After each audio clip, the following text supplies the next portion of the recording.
Este es un mensaje del pastor John MacArthur, traducido y predicado en español para el mundo de habla hispana.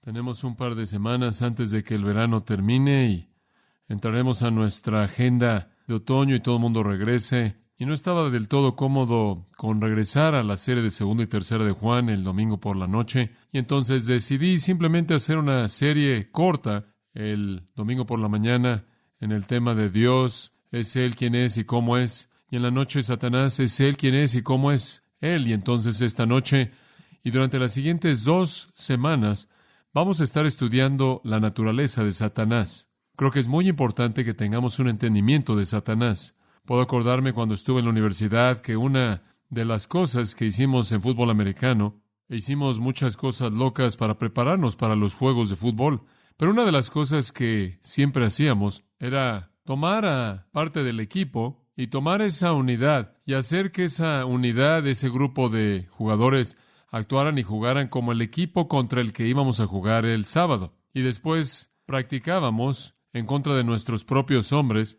haciendo lo que nuestro adversario iba a hacer, para que pudiéramos conocer mejor al enemigo. Poder predecir lo que tu adversario va a hacer es muy importante. En fútbol americano profesional, inclusive en la universidad en la actualidad, lo sofisticado del sistema se reduce a una ciencia en una computadora y pueden predecir exactamente lo que un adversario va a hacer, casi siempre por la computadora. ¿Saben cuántas veces cierto equipo va a usar cierta jugada en cierto punto en el juego, en cierta yarda, en cierta jugada? Su computadora les dice lo que van a hacer y entonces lo tienen planeado. Lo único que realmente entra es el error humano.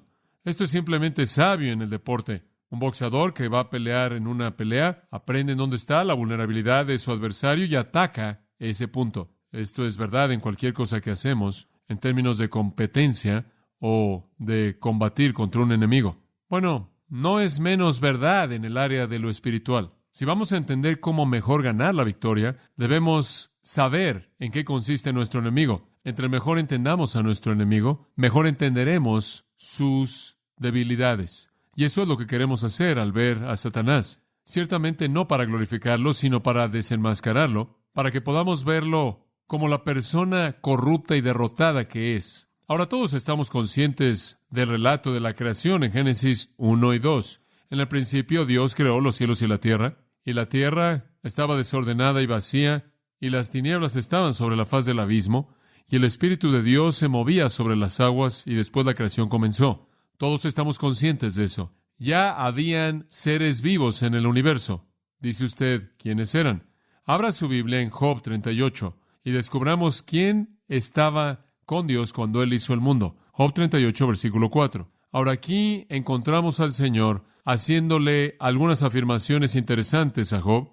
En el versículo 4 de Job 38, Él dice, ¿dónde estabas tú cuando yo fundaba la tierra? Házmelo saber si tienes inteligencia. Y la implicación, claro, es que Job no estaba en ningún lugar. Job no tiene ninguna respuesta porque Job no estaba ahí para ver. ¿Dónde estabas tú, Job, cuando yo fundaba la tierra? Tú no estabas en ningún lugar. ¿Quién ordenó sus medidas, si lo sabes? ¿O quién extendió sobre ella cordel? ¿Sobre qué están fundadas sus bases? ¿O quién puso su piedra angular? Dime, Job, cuéntame el proceso de la creación. ¿Estuviste tú ahí? No, él no estuvo, obviamente. Pero, versículo 7, ¿dónde estabas tú cuando alababan todas las estrellas del alba y se regocijaban todos los hijos de Dios? Ahora aquí, observa esto, Dios identifica a las estrellas de la mañana cantando juntas y a todos los hijos de Dios cantando por gozo con el tiempo de la creación. ¿Lo ve? ¿Dónde estabas tú cuando las estrellas de la mañana cantaban juntas y los hijos de Dios se regocijaban?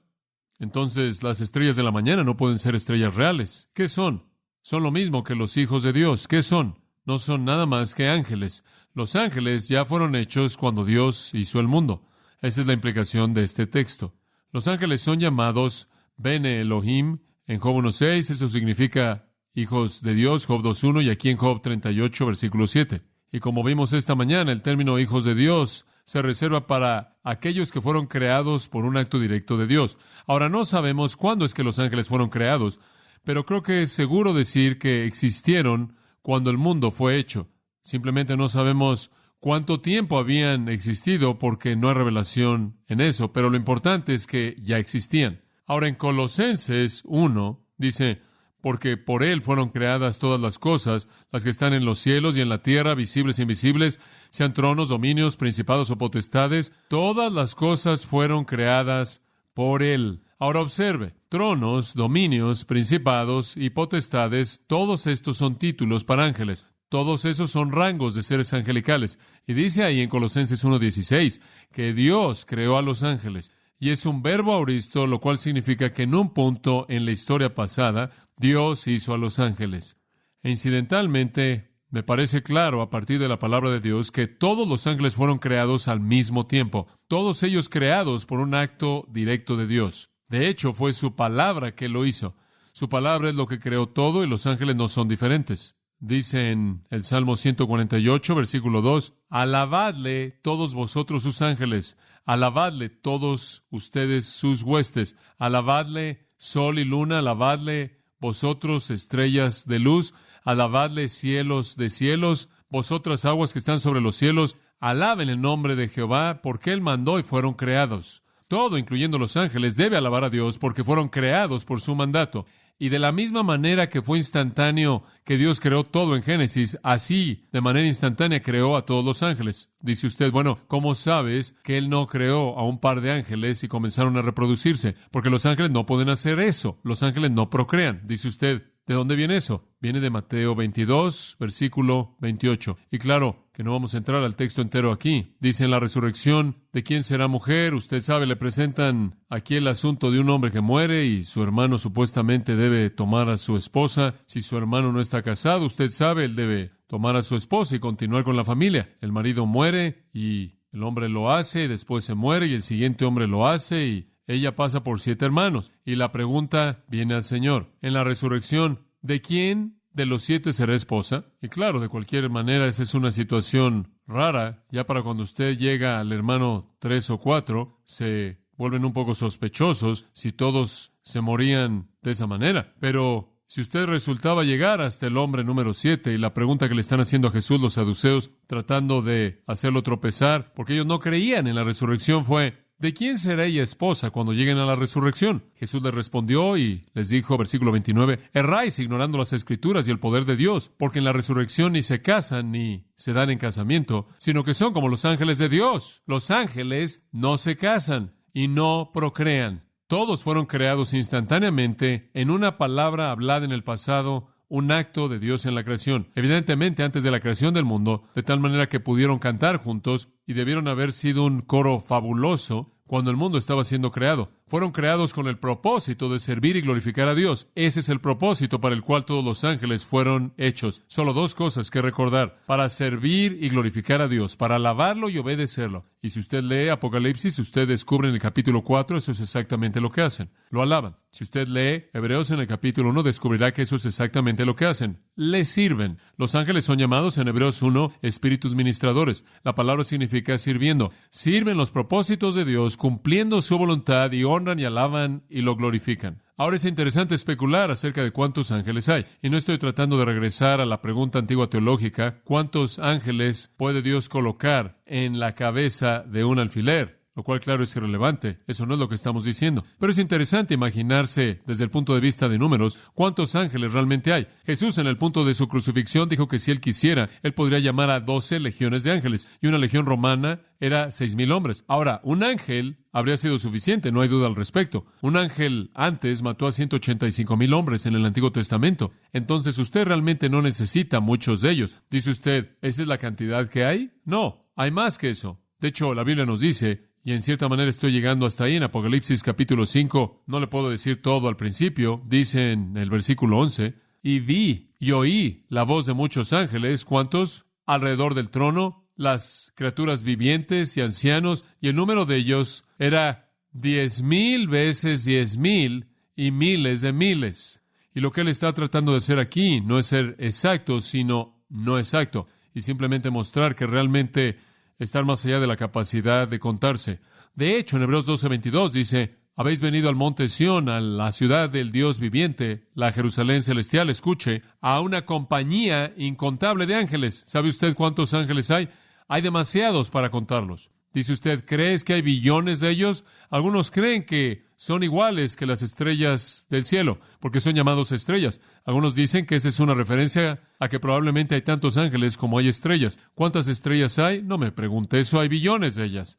Otras personas han asumido que debido a que nuestro Señor hace referencia a su ángel, aparentemente en referencia a todo individuo, que hay un ángel para todo individuo que jamás ha vivido. No estoy demasiado seguro de que eso es correcto, porque un ángel únicamente tendría 60 años o algo así para tener algo que hacer, y después estarían no haciendo nada el resto del tiempo. Entonces tendrían que intercambiar posiciones de vez en cuando, no lo sé. Cuando alguien se va, quizás retomarían a alguien que acaba de nacer. Pero el punto es que hay ángeles, hay suficientes ángeles, hay demasiados ángeles como para poder contarlos. Entonces, cuando Dios creó a los ángeles, Él hizo algo. Ese fue un acto poderoso. Y ¿sabe una cosa? Pensamos en la creación como algo simplista. Dios hizo al hombre. Él simplemente tomó un poco de polvo y ciertamente lo apelmazó, pero si usted quiere pensar en la creación y lo vasto que es, simplemente imagine a Dios hablando una palabra y múltiples billones de seres existiendo de manera instantánea. Todos ellos hermosos, todos ellos sabios, todos ellos poderosos, todos ellos glorificándolo y sirviéndole. Y Él los hizo existir con un pensamiento hablado en su mente, un pensamiento no hablado en su mente. Ahora dice usted, bueno, en algún punto a lo largo del proceso antes de Génesis 3, algo pasó para echar a perder a esos ángeles, porque uno de ellos realmente es un desastre para cuando usted llega a Génesis 3. Él está ahí metido en el huerto como una serpiente. Tiene razón. ¿Sabe usted lo que pasó? Los ángeles cayeron. Una tragedia sucedió. Un gran grupo de los ángeles en el cielo se rebeló. Una de las preguntas más difíciles en toda la teología es lo que llamamos el problema de la teodicia. ¿De dónde vino el pecado? Bueno, decimos ángeles pecaron primero, cayeron. ¿De dónde vino? La mejor respuesta es no sabemos. Pero créame, vino, eso lo sabemos. Eso es evidente de manera inmediata. ¿Y sabe una cosa? Me hago la pregunta, ¿cómo es posible que los ángeles se rebelaran? Digo, ¿en contra de qué se estaban rebelando? ¿En contra de un Dios absolutamente santo? ¿En contra de una situación absolutamente llena de gozo? ¿Tenían inteligencia? ¿Vieron la situación en la que existían? ¿Debieron haber visto que era una situación absolutamente gloriosa? ¿Tenían la capacidad de comunicarse? ¿Tenían la capacidad de responderle a Dios y Dios de responderle a ellos? Tenían emociones, pasaron su tiempo alabando a Dios, eran criaturas que eran responsables, no eran robots, eran inteligentes, emocionales, tuvieron voluntad, como es evidenciado por su decisión, pero se rebelaron. No sé por qué, no sé cómo la tentación jamás pudo haberse generado a sí misma en la mente de Lucifer, pero sé que así sucedió porque soy un producto de los resultados. El líder de la rebelión es Satanás, y en Mateo 25:41, nuestro Señor habla de las huestes de Satanás como sus ángeles. Satanás y sus ángeles. Ahora escúchame, ¿cuántos ángeles cayeron? Según Apocalipsis, capítulo 12, tenemos una respuesta clara. Quiero llevarlo ahí y mostrárselo. Apocalipsis, capítulo 12, nos dice, en el versículo 3 y 4,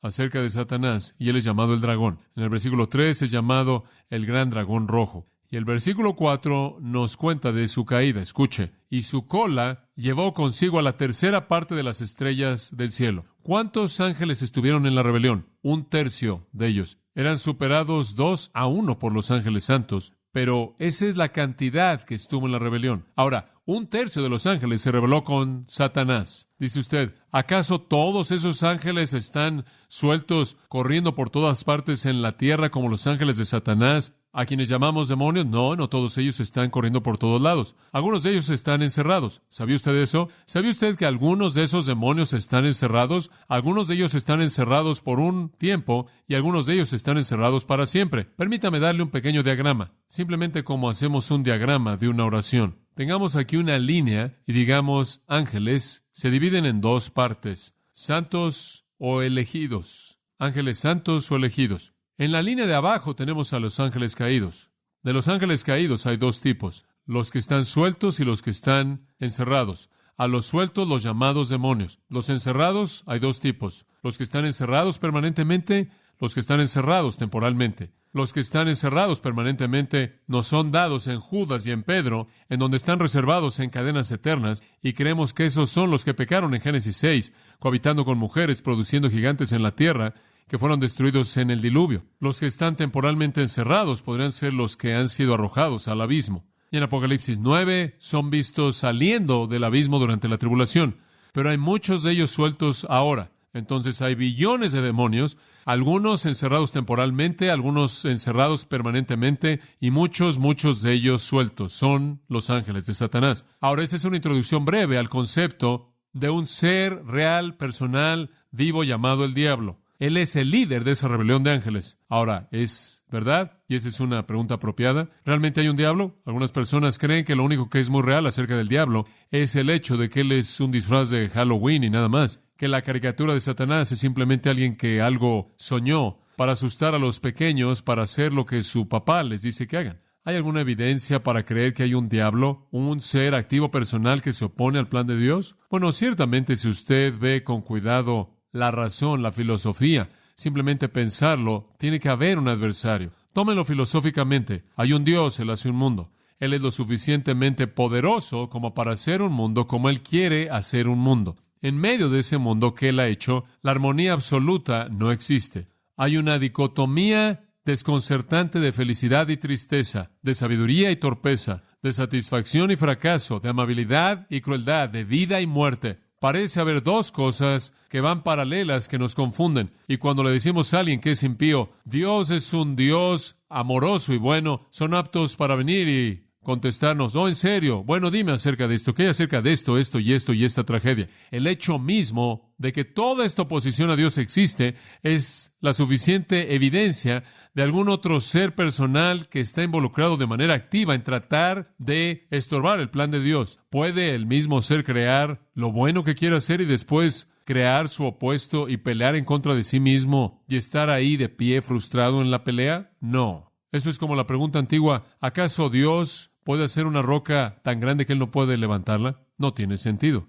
El doctor von Gertel dice, y cito, por un lado, muestra demasiada inteligencia. Él está hablando del universo. Demasiada sabiduría y felicidad para justificar una negación de Dios. Por otro lado, muestra demasiada falta de inteligencia, maldad e infelicidad para hacer la creencia en Dios probable. Fin de la cita. Eric Sauer dice de manera muy útil en su libro El hombre, el rey de la tierra, la existencia de la tristeza y la maldad a lo largo del mundo prueba la existencia de un poder trascendental, real, dinámico, hostil, que no es deseado por Dios. Porque Dios nunca, y estoy diciendo yo esto ahora, porque Dios nunca crearía y se quedaría ahí de pie y se volvería en oposición a aquello que Él determinó. Eso sería como si un hombre estuviera construyendo una puerta y estuviera derribándola al mismo tiempo. Usted no puede hacer eso. Sauer dice, y cito, el hecho es que el diablo es un ser espiritual cuya existencia no puede en manera alguna ser atacada por la filosofía o la ciencia natural, debido a que es solo en nuestro mundo y en nuestro universo que nos rodea de manera inmediata que observamos una falta de armonía, muerte, destrucción e inclusive contemplar meramente especulando de la naturaleza se enfoca en la conclusión de que este mundo y aparentemente el sistema solar conectado con él son el dominio del gobernante y potentado de este mundo. Fin de la cita. Es obvio que hay un ser existiendo para pelear contra los propósitos de Dios. Ahora, además de la necesidad filosófica, hay suficiente evidencia bíblica de que el diablo existe. Y creo que la evidencia más fuerte, por lo menos en mi mente, es la evidencia de nuestro Señor Jesucristo. Él creyó en un diablo personal. Él creyó que el diablo existe. Observe conmigo Mateo capítulo 4. Entonces Jesús fue llevado por el Espíritu al desierto para ser tentado por el diablo. Y después de haber ayunado 40 días y 40 noches, tuvo hambre. Y vino a él el tentador y le dijo, si eres hijo de Dios, di que estas piedras se conviertan en pan. Él respondió y dijo, escrito está, no solo de pan vivirá el hombre. Y usted conoce la conversación entera. El Señor pasó 10 versículos registrados aquí, por lo menos hablándole al diablo. No hay duda acerca del hecho de que nuestro Señor estaba convencido de la realidad de Satanás. A lo largo de su ministerio, Él habló acerca de Satanás. Él estuvo expulsando demonios. Él estuvo deshaciendo las obras de Satanás que Él estaba intentando hacer. En Juan 12:31, ahora es el juicio de este mundo. Ahora el príncipe de este mundo será expulsado. Nuestro Señor está diciendo, estoy en conflicto con Satanás, voy a la cruz para ganar la victoria. Nuestro Señor sabía lo que Él estaba haciendo. Él sabía que Él estaba en conflicto con una persona real. ¿Por qué? Porque Él había conocido este ser en la eternidad, desde el tiempo en el que Él lo creó, y Él lo conoció a lo largo de este tiempo hasta que Él cayó, y a partir de ahí Él lo conocía, y Él sabía exactamente con quién estaba tratando. Y hay una persona a quien el diablo nunca podría engañar, y ese es el Dios que lo hizo. Jesús dijo en Juan 14:30, ya no os voy a hablar mucho porque el príncipe de este mundo viene y no tiene nada en mí. El príncipe de este mundo viene. Jesús creyó en una actividad consciente de Satanás en la tierra. En Juan 16, él dice, el príncipe de este mundo es juzgado. No hay duda acerca del hecho de que nuestro Señor estuvo en conflicto con Satanás. En Juan 8:44, Jesús dice, vosotros sois de vuestro padre el diablo. Pero en Efesios 2:2, Pablo dice, el espíritu que ahora opera en los hijos de desobediencia. Pablo creyó en el diablo. Juan creyó en el diablo. En 1 de Juan, capítulo 3, hemos estado estudiando esto recientemente en nuestro estudio de 1 de Juan. El que comete pecado es del diablo, porque el diablo peca desde el principio. Para este propósito, el Hijo de Dios se manifestó para que destruyera las obras del diablo. Escúcheme, decir que usted cree en Cristo, como algunos dicen, y no creer en el diablo, se burla de lo que Cristo estuvo haciendo. Usted tiene que creer en ambos, o usted ni siquiera entiende el Nuevo Testamento. De hecho, nos dice en 1 de Juan 5:19, el mundo entero está bajo el maligno. Santiago creyó en el diablo. Resistid al diablo y huirá de vosotros. Él dijo en el capítulo 4, versículo 7. Pedro creyó en el diablo. Capítulo 5, versículo 8 de 1 de Pedro, él dice, como león rugiente anda alrededor mirando a quién devorar. El Nuevo Testamento está lleno de esto. Ellos creyeron. Ellos supieron cuál fue el propósito de Dios, enviar a Cristo para enfrentar al diablo. Si usted estudia la Biblia, usted tiene que creer que el diablo existe. Simplemente escuche. Él tentó a Eva en Génesis 3, él tentó a Cristo en Mateo 4, él pervirtió la palabra en Mateo 4, él se opuso a la obra de Dios en Zacarías 3, él estorbó a los siervos de Dios en 1 de Tesalonicenses 2, él estorba el Evangelio en Mateo 13, 2 de Corintios 4, él atrapa al impío 2 de Timoteo 2, él engaña a las naciones 1 de Reyes 22 y Apocalipsis 16, 20, él es un ángel de luz 2 de Corintios 11, él logró la entrada del pecado y la caída de la raza Génesis 3, él aparece delante de Dios Job 1, él anda alrededor como león rugiente en 1 de Pedro 5, él es el acusador de los hermanos, Apocalipsis 12. Él tiene el poder de la muerte, Hebreos 2. Y el mundo entero está bajo él, 1 de Juan 5. Es bastante obvio en la Biblia que él existe. De hecho, él está muy ocupado. Si usted niega al diablo, más vale que también niegue a Cristo, porque ambos son presentados por igual como personas que existen en la Biblia. No solo la especulación filosófica y la revelación bíblica indican que el diablo es, sino también la experiencia humana. Cualquier persona que vive en la actualidad de nuestro mundo en el siglo XX y niega la existencia de un diablo personal simplemente no está leyendo lo que está pasando. El diablo se ha manifestado grandemente en la actualidad. Hay personas que están tan seguras de manera obvia de que él existe que de manera abierta lo adoran. Y hay obras de curación y maravillas que él ya está haciendo en medio de nosotros en el mundo que dan evidencia de su existencia. ¿Es él? Sí. Lo es. Ahora, la segunda cosa que queremos considerar acerca de él es ¿quién es él? Así como lo hicimos acerca de Dios en esta mañana. Sí, él es, pero ¿quién es él? Bueno, ya hemos visto que él es un ángel. Él es uno corrupto, él es uno caído, pero él es un ángel. Y escúchame, escucha esto. Los ángeles tienen personalidad. Creo que pensamos de los ángeles como algo más bien etéreo, algo que es blanco, que está aleteando con sus alas y que no tienen una personalidad. Los ángeles tienen personalidades. ¿Sabe una cosa? ¿Se da cuenta de que los ángeles tienen nombres? Es correcto. Nombres propios. Dios conoce los nombres de todos los ángeles. Cuando Él llama a un ángel, Él no dice, ángel número 1,400,000 y... No. Él dice, Juan o Guillermo o sea cual sea el nombre del ángel. Dios conoce sus nombres. Dios conoce que tienen personalidad. Los ángeles son personas. Tienen todas las propiedades de la personalidad. Sienten porque se regocijan, alaban a Dios y defienden a Dios. Pelean contra los demonios. Vemos a Satanás y sabemos que es una persona por muchas razones. Así como Dios es una persona, así también el diablo. Número 1, él tiene los rasgos de personalidad. ¿Sabe usted cuál es uno de los rasgos más comunes de personalidad? La capacidad de planear. ¿Alguna vez ha conocido un perro que planeó? ¿Alguna vez ha visto un perro en una esquina preparando su estrategia? Una de las características de personalidad es la capacidad de hacer un plan, de planear. Los animales no hacen eso. Los animales no hacen planes. Las personas sí. Usted lee 2 Corintios y va a descubrir no solo eso. Usted lee el Nuevo Testamento entero y usted va a encontrar a Satanás que está ocupado haciendo planes. Una de las razones por las que creo que él es una persona es por las cosas que él está haciendo. 2 Corintios 11:3. Me temo, no sea que por algún medio, como la serpiente engañó a Eva a través de su astucia, así vuestra mente sea corrompida. Escuche, él está ocupado planeando maneras de llegar a la gente. Y es una característica de personalidad, tramar, hacer planes. No solo eso, pero otro rasgo de personalidad es la capacidad de comunicar. Las personas se comunican. Y Satanás hace eso bien. Él tuvo una conversación con Jesús, ¿no es cierto? En Mateo 4. Él tuvo una conversación con Eva en el huerto. Él ha tenido conversaciones con muchas personas y las tiene todo el tiempo. No solo eso, sino que él también quiere cosas. Y la capacidad de querer algo, escoger, es un rasgo de personalidad. Y Satanás escoge cosas. Él quiere ciertas cosas. Él desea ciertas cosas y dirige su voluntad en el área que él cree cumplirá ese deseo. Él llevó a Jesús al monte y le dijo, ahora ahí están los reinos del mundo, haces lo que yo te digo y te los daré. Él escogió tentar a Cristo de esa manera, conversó con él y dirigió su mente hacia cierto propósito en el cual buscaba atrapar a Cristo. Él tuvo todas las características de personalidad. Además de sus rasgos de personalidad, creo que es una persona por los pronombres personales que se usan para hablar de él. La palabra tú es usada en Ezequiel 28 y a lo largo del Nuevo Testamento él y él mismo son usados en referencia a Satanás. De hecho, en 2 Corintios 11, esos dos términos son usados. Otra razón más allá de los rasgos de personalidad y los pronombres personales son los nombres propios.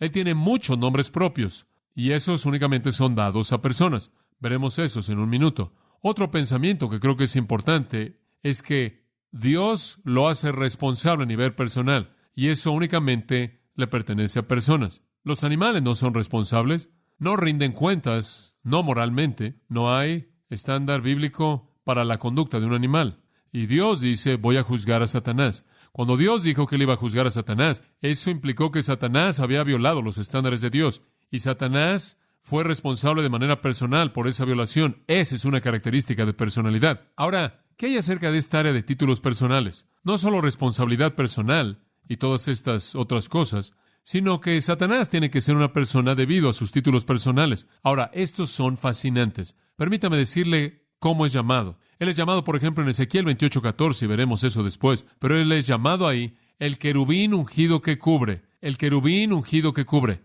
Lo que eso significa es un ángel de alto rango. Y este título mismo en sí habla de personalidad. Él también es llamado el príncipe de este mundo, de nuevo hablando de su rango, como el que gobierna un sistema del mundo de maldad, incluyendo ángeles y a hombres. Él es un gobernante. Él también es llamado el príncipe de la potestad del aire, el gobernante del imperio de la atmósfera. Él es llamado el Dios de este siglo, y la palabra siglo es Aión, el Dios de esta era. El Dios que propaga su sistema de filosofía, humanismo, materialismo y sexo.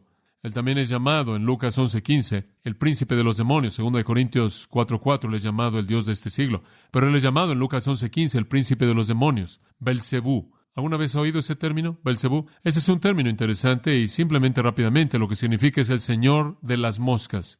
Y quizás usted haya oído de una película, creo, o de un libro en una ocasión que tuvo ese nombre. El señor de las moscas es el título de un dios filisteo y fue dado no solo como la designación de ese dios, sino de Satanás, quien estaba detrás de ese dios. Ahora, como puede ver, todos esos títulos personales, el querubín ungido que cubre, el príncipe de este siglo, el príncipe de la potestad del aire, el dios de este siglo y el príncipe de los demonios, hablan de rango, hablan de gobernar, hablan de autoridad, hablan de poder, hablan de dirección, hablan de planeación, de determinar, de cumplir, de hacer las cosas, y él es una persona capaz de hacer eso.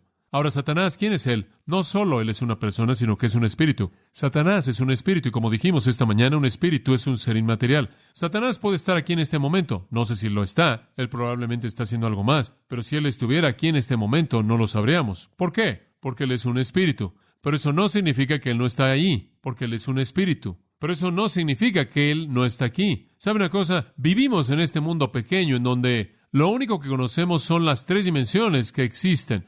Y quizás concebimos otra dimensión, pero no nos damos cuenta de que este momento, este lugar probablemente simplemente está lleno de muchos ángeles, algunos santos y elegidos y algunos caídos. Y no hay manera de saber lo que está pasando aquí. Digo, ¿sabe una cosa? A mí realmente me gustaría saber qué está pasando, pero nunca podré saberlo. Pero este universo está operando bajo el poder de Satanás y hay una hueste demoníaca que está involucrada de manera activa en desear detener la obra de Dios. Una de las razones por las que sé que tenemos autoridad sobre él es porque de cualquier manera la obra de Dios sigue. Pero los ángeles son espíritus, son inmateriales. Los demonios en Lucas 8:2 son llamados espíritus malos. En Lucas 11:24 son llamados espíritus inmundos, pero son llamados espíritus. Los ángeles son seres espirituales inmateriales. Ahora, escucha esto. Pero no son como Dios. Dios es espíritu, pero Dios está en todo lugar. Los ángeles tienen límites espacialmente. Son espíritus, pero son espíritus con una línea alrededor de ellos.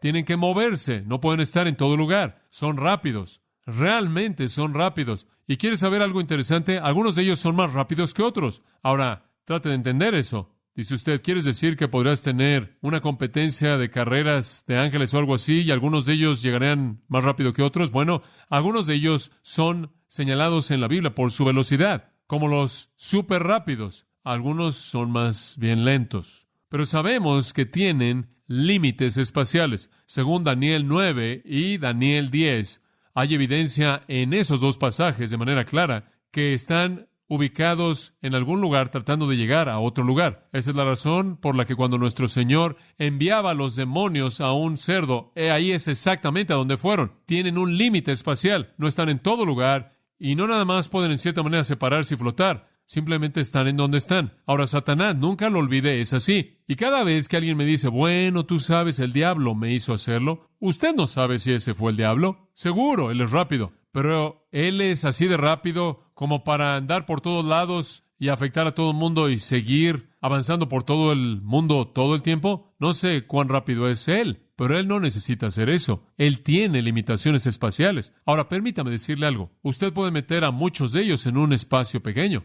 No sé cuán confinado o cuán grande es ese espíritu. Aparentemente ese espíritu inmaterial en cierta manera puede comprimirse en cierto sentido, no sé cómo. Pero ¿no es interesante pensar en cómo los ángeles santos pelean contra los ángeles impíos? Digo, ¿qué hace usted? Digo, usted sabe. ¿Me entiende, verdad? No sé, pero ellos lo hacen. Ahora eso le muestra que estamos a un nivel y no entendemos el otro, ¿verdad? Ahora dice usted, bueno, pensé que algunas veces los ángeles tenían cuerpos. Ahora escúcheme. Algunas veces esos seres inmateriales pueden materializarse.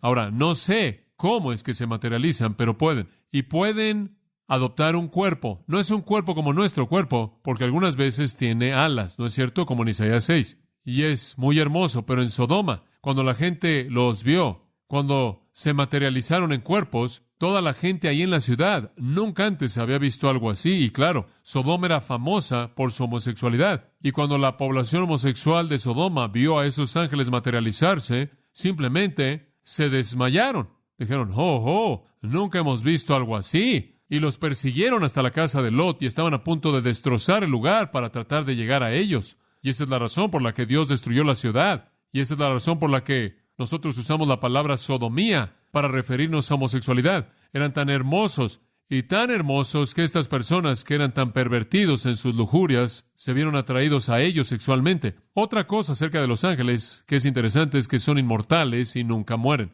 Los ángeles nunca mueren. Vivirán para siempre desde el momento de su creación y en adelante vivirán. Pero a menos de que usted no entienda esto, eso también es verdad de los hombres, ¿no es cierto? Entonces, eso no sería problema alguno. Viviremos también para siempre o con Dios o sin Él. El nivel más elevado de ángel que pueda ser creado es un querubín. Los querubines. Estos fueron seres angelicales del rango más elevado y tuvieron una belleza y poder absolutamente indescriptibles. La naturaleza y apariencia de esos ángeles está tan lejos de nuestra imaginación y es tan incomprensible para nosotros que nunca podríamos llegar a reconocer ni entender cómo son. Su belleza está más allá de cualquier cosa que humanamente esté dentro de la concepción de la mente del hombre. Dice usted, ¿para qué son los querubines? Bueno, aparentemente fueron los del más alto rango y parece que fueron los protectores de la santidad de Dios. Siempre aparecen rodeando la presencia de Dios, protegen su santidad y algunas veces son vistos proclamando su gracia. Son seres increíblemente magníficos. Ahora, de los querubines tenemos varios de ellos cuyo nombre se nos da. De hecho, creo que probablemente conocemos a 3 querubines primordiales en la Biblia. Número 1, Gabriel. Gabriel parece tener una tarea muy específica, y esa consiste en revelar e interpretar el propósito y programa de Dios para su reino. Hay otro ángel, del que todos nosotros hemos oído, su nombre es Miguel. Miguel es lo que me gusta llamar un superángel. Miguel es el general del ejército angelical. Pero hubo un ángel inclusive más grande que Gabriel y Miguel, la criatura más gloriosa que Dios jamás hizo. Se los voy a presentar si usted pasa a Isaías 14. Isaías 14, 12. ¿Cómo caíste del cielo, oh, qué? Lucero, o Lucifer, hijo de la mañana. ¿Sabe una cosa? Usted difícilmente puede concebir un nombre más hermoso que Lucifer. Sin embargo, cuando usted dice el nombre, se oye casi como una maldición. ¿Sabe usted lo que significa el nombre Lucifer? Hijo del amanecer, brillante, Helel en hebreo, estrella de la mañana. Él fue el supremo, estrella de la mañana, hijo del amanecer, el brillante. ¿Qué ángel fue él? ¿Quiere conocerlo en su gloria? Vea Ezequiel 28, regresaremos a Isaías 14 en un minuto. Ezequiel 28, ahora usted va a tener algo de una idea de cómo es un ángel, y esto es suficiente para hacer girar su cabeza. Ahora tengo que explicar en dónde estamos aquí. Ezequiel es un profeta, y Ezequiel está hablando mensajes de juicio.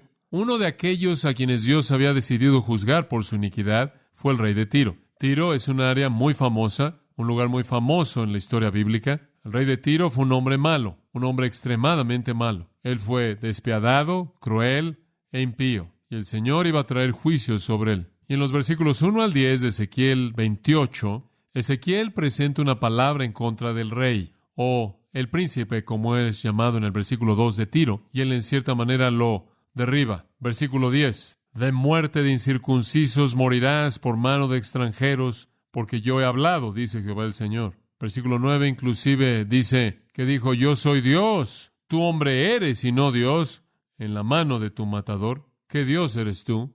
Tú no serás Dios alguno al que te mate. Entonces aquí estaba esta persona que suponía ser Dios, y que él era, ¿y qué es eso? Ese es el pecado definitivo ¿de qué? De soberbia. Y entonces Ezequiel está hablándole al rey de Tiro, pero él va detrás del rey de Tiro a la fuente de esa maldad, Satanás. Y comenzando en el versículo 11, él comienza a referirse al Satanás que está detrás del rey de Tiro. Ahora, este no es un patrón raro en las Escrituras. Con mucha frecuencia los salmos mesiánicos presentan a David hablando acerca de David, pero en realidad detrás de David está hablando del Mesías. Hay una ocasión en Mateo en donde nuestro Señor le dice a Pedro, quítate de delante de mí, Satanás. Él está hablando a Pedro, pero realmente le está hablando a la fuente detrás del acto malo de Pedro. Y aquí él va detrás del rey de Tiro y él se concentra en lo que está haciendo que el rey de Tiro se conduzca como se conduce. Versículo 12, hijo de hombre, levanta endechas sobre el rey de Tiro y dile, así ha dicho Jehová el Señor. Tú eras el sello de la perfección, lleno de sabiduría y acabado de hermosura. En Edén, en el huerto de Dios estuviste. Ahora es obvio que el rey de Tiro nunca había estado ahí. Él está mucho más atrás del rey y él ahora está hablando de Satanás. Él dice, tú eras el sello de la perfección.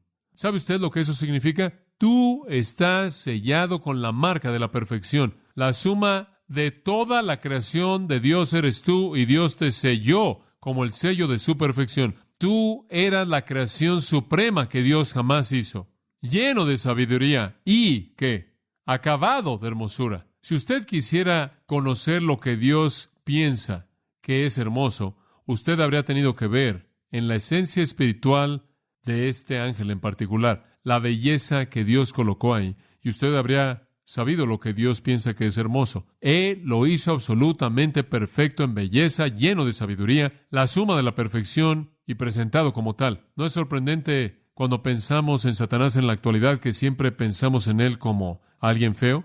Versículo 13. En Edén, en el huerto de Dios estuviste. Después lo describe. Es casi como una descripción psicodélica. Aquí está cómo estuvo el cubierto. De toda piedra preciosa era tu vestidura, de cornerina, topacio, jaspe, crisólito, berilo y ónice, de zafiro, carbunclo, esmeralda y oro. Ahora escuche, aquí él retrata a este ángel en casi un retrato psicodélico, refulgente, con una multitud de gemas y joyas brillantes, y no sé cómo concebir esto. También dice algo más acerca de él. Ahora escuche esto. Los primores de tus tamboriles y flautas estuvieron preparados para ti en el día de tu creación. ¿Sabía usted que él fue el músico supremo del cielo? ¿Sabía usted que Satanás probablemente fue el director del coro celestial? Él fue el ser supremo de la creación de Dios. Y él fue la belleza de todo el cielo. Él lo selló. Él fue la suma de toda la perfección de Dios. Y su música iba más allá de la comprensión. Eso le da una pequeña idea de lo que Dios piensa acerca de la música buena. A Dios le encanta. Cuando Dios hizo a la creación suprema que Él jamás hizo, lo hizo un músico. Versículo 14. Tú, querubín grande, protector, yo te puse, yo te hice el ángel supremo, el querubín ungido que protege. Ahora, exactamente ¿qué significa protector? No lo sé. Quizás el que sobrevuela a Dios en algún sentido. Te hice. Yo te puse en el santo monte de Dios. Allí estuviste. En medio de las piedras de fuego te paseabas. Ahora, exactamente qué es eso, tampoco lo sé. Pero hay algo allá arriba en el cielo. Algún tipo de monte, algún tipo de piedras fantásticas. Es interesante concebir lo que podría ser algún tipo de belleza shekinah, refulgente, gloriosa, brillante, que va más allá de la imaginación. Y este ángel y Dios se movieron juntos en ese lugar, en esa esfera. Este es este ángel en particular. Versículo 15. Perfecto eras en todos tus caminos desde el día que fuiste creado. Perfecto. Y aquí viene. Hasta que se halló en ti maldad.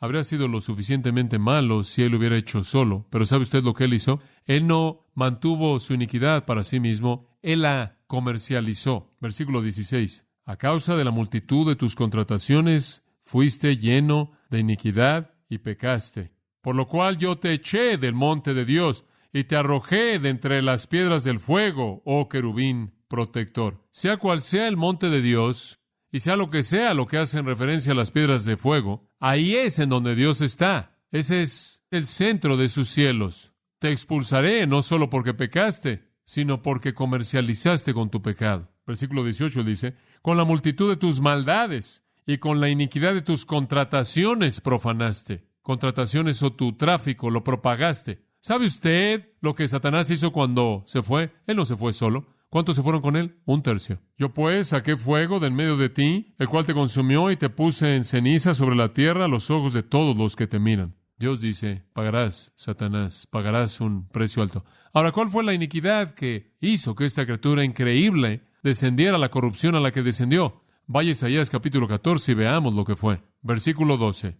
¿Cómo caíste del cielo, oh lucero? Hombre, ¿se puede tan solo imaginar la caída de ese ángel? De donde estuvo en Ezequiel 28, al ser absolutamente corrupto, vil, menospreciable, odiado que él es ahora. ¿Cómo sucedió? Cuando usted esté enojado con Satanás y cuando esté menospreciando a Satanás, de alguna manera, en la profundidad de su corazón, debe sentirse casi triste por él, que él pudiera llegar a haber terminado como terminó. Lucero, hijo de la mañana, cortado fuiste por tierra, tú que debilitabas a las naciones. Ahora, aquí está el pecado, amigo mío, y es el pecado de soberbia. Es el pecado de soberbia. 5 veces habla de lo que él hará. Número 1, subiré al cielo. Ahora, ¿qué está diciendo él? Él ya tenía acceso a la presencia misma de Dios. Él era el querubín primordial. Él no está diciendo, creo que iré a visitar a Dios. Él está diciendo, iré y permaneceré, ocuparé el trono de Dios, ascenderé, subiré. Ahora, de donde él estaba, ascender o subir era únicamente, solo había una persona que quedaba. Subir de ser el ángel primordial era subir al lugar de Dios. Me apoderaré en lugar de Dios. Segundo, en lo alto, junto a las estrellas de Dios, levantaré mi trono. Usurparé la autoridad de Dios sobre los ángeles.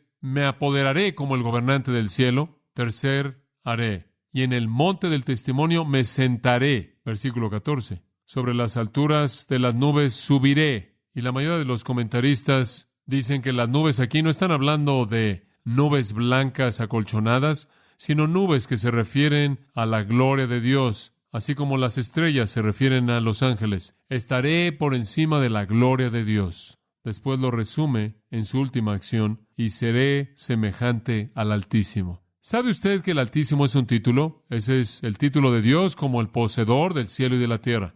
Lo que le está diciendo es, yo me volveré el poseedor del cielo y de la tierra. ¿Ve usted el egoísmo y soberbia increíbles de su pecado? Y él cayó y Jesús dijo, vi a Satanás como un relámpago cayendo del cielo. Cuando él se fue rápido y dramáticamente, y su belleza se corrompió inmediatamente, y todo ser angelical que pensó esos pensamientos con él fue condenado al infierno para siempre. ¿Y sabe usted que el infierno fue creado para el diablo y sus ángeles? Un pecado inconcebible, una caída inconcebible, pero sucedió. ¿Cuáles fueron los resultados? Versículo 15 de Isaías 14. Mas tú derribado eres hasta el Seol, a los lados del abismo. Él fue expulsado del cielo.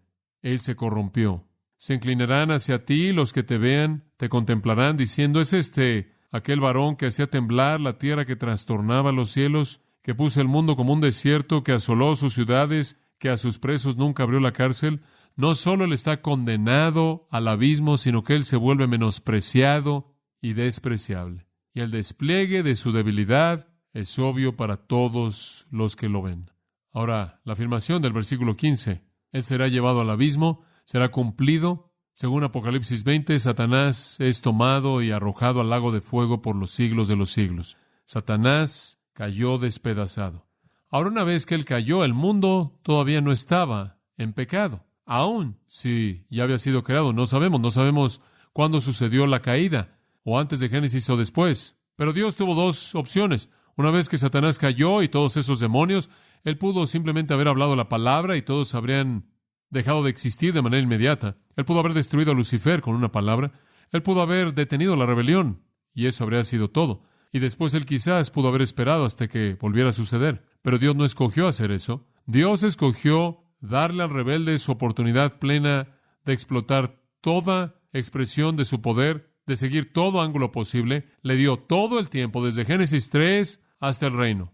Todo ese tiempo se lo dio a él para conducir su rebelión hasta su límite. ¿Por qué? Porque es que Dios lo hizo. ¿Por qué lo permitió? Bueno, no dice en la Biblia, pero una buena razón por la que creo que Dios permitió esto fue dejar que la rebelión llegara hasta el final, hasta que se le acabara el combustible y mostrara a todos los seres y a todas las criaturas por todos los tiempos que todo esfuerzo unido jamás podría derrocar a Dios. Y cuando se acabe, amigo mío, se acabará y nunca jamás volverá a dudar que la autoridad de Dios podría ser usurpada. Como puede ver, las afirmaciones y los deseos de Satanás tienen su juicio completo a lo largo del tiempo, y el universo entero va a ver de una vez por todas que es imposible derrocar a Dios. Y cuando usted llega a Apocalipsis, los ángeles están cantando en masa que Dios va a ser glorificado, que Cristo debe reinar, y saben que no hay otra manera. Y a lo largo del tiempo la rebelión se ha estado llevando a cabo. Dios tiene que hacerlo porque Él es un Dios santo. Muestra su odio hacia el pecado, y porque Él es un Dios amoroso para redimir a esas personas que no quieren ser parte de la rebelión. Amados, el conflicto se está llevando a cabo.